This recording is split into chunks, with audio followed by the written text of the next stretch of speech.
morning, this is Francesca Evans from LymeOnline, bringing you all of this week's top stories from the Lyme Regis area. Lyme Regis Town Council has turned down an offer to rebuild and run the Regent Cinema, which was destroyed by fire 5 years ago.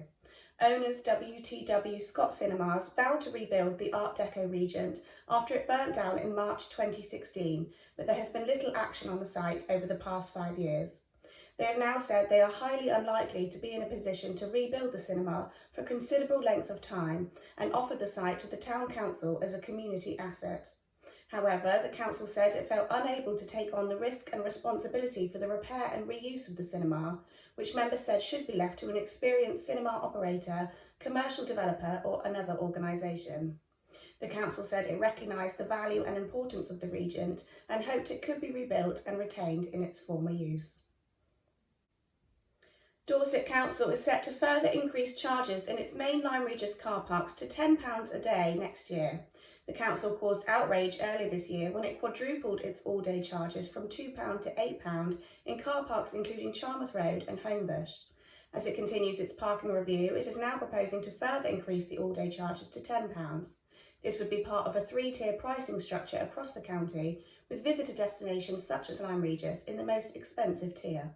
The proposal also includes a single car park permit for drivers living and working in Dorset, although a price has not yet been set for this.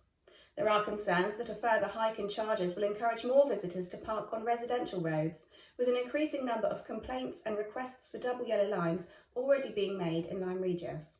Concerns have recently been raised about hazardous parking on Sidmouth Road and around Horn Bridge, as well as issues outside the Woodruff School at pick-up and drop-off times. Town Councillor Michaela Ellis said the issue was unavoidable this summer as more people enjoy holidays in the UK, while Councillor Belinda Borden has called for more radical solutions to be considered for future years, including stopping most traffic from entering the town centre. A meeting of Lyme Regis Town Council descended into an explosive argument this week when newly elected Tara Webb described Mayor Brian Larkham as a joke. Councillor Webb made the comment after Councillor Larkham raised questions regarding Lyme Forward's food bank during a discussion on whether to continue paying the organisation's grant of £10,000 a year. The Mayor's questions on the operation of the food bank came after a number of concerns and allegations regarding the governance of Lyme Forward were raised in recent weeks. This has already resulted in a public falling out between Chair of Lyme Forward Sue Davies and Town Councillor Belinda Borden. Ms Davies has now submitted 2 complaints about Councillor Borden to Dorset Council's monitoring officer, both of which have been found to be unsubstantiated.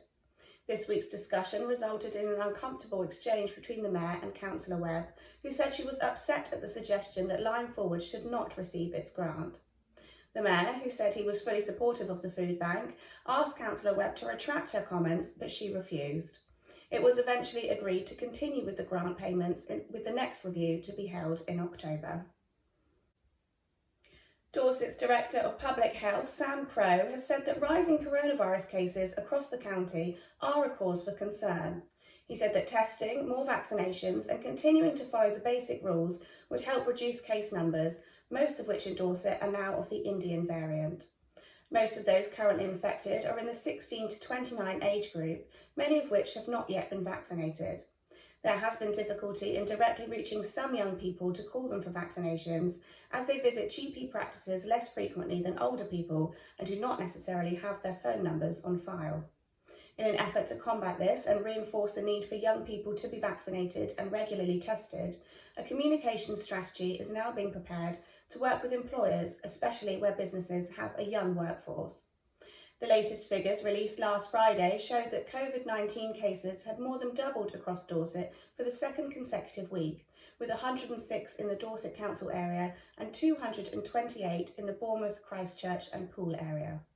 Case numbers in the Lyme Regis, Charmouth and Marshwood Vale area remain fewer than 3, as do most immediately surrounding areas. Patch repairs will continue to be made at the historic Cobb Harbour in Lyme Regis until a full-scale improvement plan is approved. Dorset Council is waiting on an agreement to be reached on Phase 5 of the Coastal Improvement Scheme before it can undertake anything other than minor repairs and maintenance to the listed structure. Previous stages of the scheme have included the construction of Guncliffe Walk and East Cliff Walk, stabilisation works in Langmoor and Lister Gardens, and a complete reprofiling of the town's main beach to protect it from coastal erosion and landslides. Full-scale repairs to the Cobb will be the final phase of the multi-million-pound scheme, which first got underway in the 1990s. And now for sport. After their brilliant start to the season, Uplyme and Lyme Regis surrendered their top spot in the Devon Cricket League Division D East with a second defeat on the trot, losing by 3 wickets in damp conditions at home to Sandford, Peveril and Tiverton last weekend. The visitors won the toss and put Uplyme into bat. Openers Steve and Mark Beatty went relatively cheaply, but Andrew Harrison with a fine knock of 65 and 87 from Tyler Wellman got the scoreboard moving as Uplyme posted 237 for 7 of 45 overs.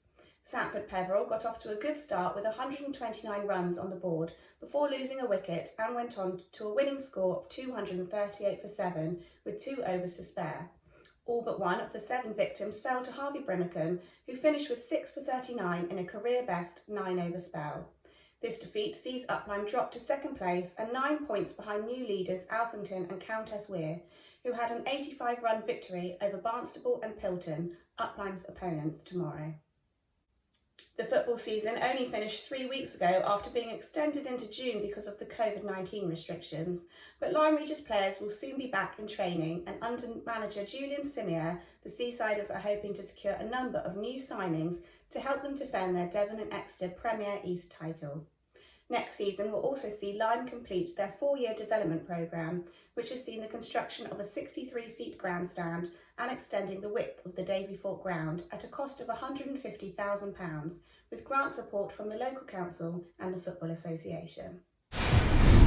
Thanks for watching LymeOnline's video news bulletins. Don't forget you can stay up to date with all the latest local news throughout the week on the LymeOnline website, and you can also follow us on Facebook, Twitter and Instagram to make sure you don't miss a thing. Have a great weekend.